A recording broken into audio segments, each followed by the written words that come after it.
You won't believe how irresistibly delicious this easy, moist apple cake is to whip up. Hi, Liz here.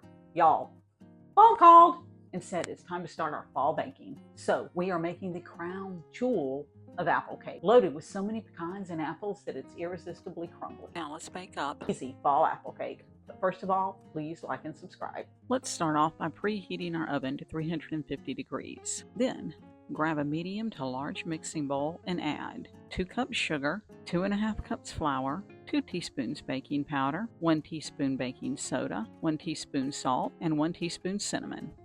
Whisk these together. Next, to our dry ingredients, let's add 2 eggs, 1 cup of oil, 1 teaspoon vanilla. Let's mix these together by hand or with a mixer. Then, with a spatula, let's fold in 1 cup of coarsely chopped pecans. Interrupting here for a PSA. Y'all, when I make a cake with nuts, I like to toast my nuts. It gives your nuts a deeper and a richer flavor, and it makes them crunchier. Now, back to your regularly scheduled video. Now it's time for the star of our recipe, the apples. Add 4 cups of chopped apple. Fold the apples in with a spatula. To get the best apple cake, try using one of these types of baking apples.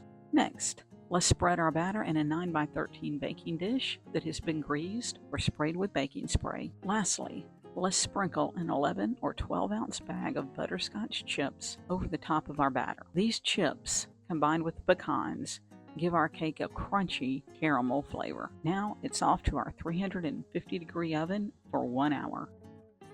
Y'all, this easy apple cake is so mouth-wateringly yum that you will lick your plate clean and be running back for seconds. I hope you'll enjoy this easy apple cake as much as me and my neighbors do. If you are looking for more easy apple dessert recipes, click here and here.